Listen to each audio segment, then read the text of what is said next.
ठीक रिजवाना साहब, बड़ी इंटरेस्टिंग सी सूरत हाल है। मतलब जो इमरान खान साहब हैं वो बैठे तो अडयाला जेल में हैं, लेकिन उनको खबरें सब हैं, पूरी दुनिया की खबरें हैं। और उनको ये भी खबर है कि जो नवाज शरीफ साहब हैं वो 2 अंपायर्स की मदद से खेल रहे हैं। मतलब क्या कमाल उनका नेटवर्क है, जेल के अंदर बैठ करके भी वो he is not coming slow, वो जैसे बोलते हैं। कौन से हैं 2 अंपायर्स? अभी भी आप अंपायर्स की मदद के साथ खेल रहे हैं? वो एम्पायर की मदद से खेलते रहे हैं ना, तो उनको शायद वही ख्वाब याद आ रहे हैं माजरत के साथ। हाँ। दूसरी बात यह है, जो मैंने पहले आपने मेरे से सवाल किया, तो मकाफात अमल का मेरा एक नुक्ता था। वो सारी चीजें मकाफात अमल पर मुनहसर नहीं थी। मैं आपको पता है बड़ी मोहतात गुफ्तगू करता हूँ, किसी को मैं वो इल्जाम भी नहीं लगाता, एक सियासी गुफ्तगू है, ठीक है जी। अब बिलावल साहब पंजाब में हैं। अब तो इलेक्शंस में जा रहे हैं, अब तो आप कोई गैर मोहतात गुफ्तगू भी कर लें तो ठीक है, इलेक्शन कैंपेनिंग के हिस्से में उसको समझा जाएगा। अब 8 फरवरी को इलेक्शन है। सुन तो लेना। 2 wrongs never make 1 right।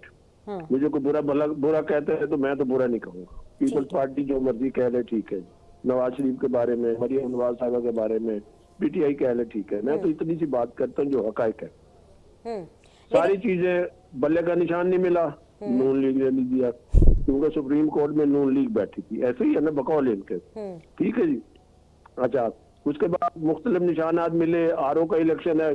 अभी तो हम हुकूमत में नहीं है, हम भी आपकी तरह एक सियासी जमात है, इलेक्शन में हिस्सा ले रहे हैं। अगर इनको जहां से खदशात है खुदा न खास्ता, तो उनका जरा खुल के नाम तो ले भाई, डरते क्यों हो? नून लीग को स्केप बोर्ड क्यों बनाते हो? आप आगे तो आओ, बताओ ना, एस्टेब्लिशमेंट को खुल के बात बताओ कि हमें ये तहफ़्फ़ुज़ात है आपसे। अभी तो हम इलेक्शन लड़ रहे हैं, और पंजाब में खास तौर पे आप देखिए, पंजाब की बिलावल साहब आए, इलेक्शन लड़े, उनके नसीब में जीत लिया। बिल्कुल हमारे लिए खुशी की बात होगी कि अगर वो पंजाब में उनकी कोई सीट मिलती है तो पंजाब में ओवरऑल नून लीग को एक एच है। अब देखना ये है कि मैंने कैंपेन करनी है, तो मैं कैंपेन क्या सिर्फ इतनी करूं कि पीटीआई और पीपल्स पार्टी को बुरा भला कहता रहूं? मैं भी तो बताऊं मैंने क्या किया है, मेरे में क्या अच्छाई है। चलो लोग देख लेंगे मेरे में अच्छाई है या बुराई है। हमने ये एक तरीका बना लिया है कि हमने दूसरी पार्टियों को मतऊन करना है, दूसरे लीडरों को जो भी करे, चाहे हमारी पार्टी से कोई करे, at least I can't appreciate this. आप अपने प्लस पॉइंट बताएं, और कुछ पॉलिसियों की नाकामी दूसरी हुकूमतों की। मैं पूछ लेती हूँ रिजवाना साहब, लेकिन मैं आपसे एक सप्लीमेंट्री सवाल करना चाहती हूँ। बात तो पूरी हो लेने ना, बात तो पूरी हो लेने। तो इसलिए मैं तो इसीलिए कह रहा हूँ, मेरे लिए सब काबिल एहतराम है, हर किसी के मैदान खुला है, और इलेक्शन बल्ले का निशान है। तो मॉरली मैं समझता हूँ बल्ले का निशान होना चाहिए था। अब वो फैसला सुप्रीम कोर्ट ने किया, उस पर भी नवाज शरीफ को कह दें।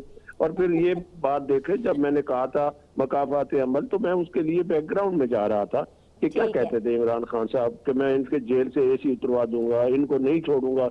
ऐसे बुलंद बाग दावे नहीं करने चाहिए, लेकिन रिजवाना साहब, मसला ये है कि आप बल्ले के ऊपर बात कर रहे हैं, आप कह रहे हैं सुप्रीम कोर्ट के फैसले। इन लोगों का तो ये मानना है कि वो जो 2 जस्टिस साहब, जो 2 जज साहब, चाहे वो नकवी साहब हों चाहे जस्टिस एजाजुल एहसन साहब हों, वो पीएमएलएन के अगेंस्ट थे, और उनके भी जो मुस्तफी होने की जिम्मेदारी है ना, वो भी आप पर डाली हुई है। आप अभी तक बल्ले की जस्टिफिकेशन दे रहे हैं, इनकी क्या जस्टिफिकेशन है? डाल दे उनके अपने। अब मैं इनकी बात करता हूँ, खुदा न खास्ता मैं सुप्रीम कोर्ट का सीनियर वकील हूँ, मैं तो किसी जज साहब पे इल्जाम नहीं लगाता, मगर इनको उनके जज साहबान के जाने का क्यों दुख है? जरा बैकग्राउंड में देख ले बस। Thank you.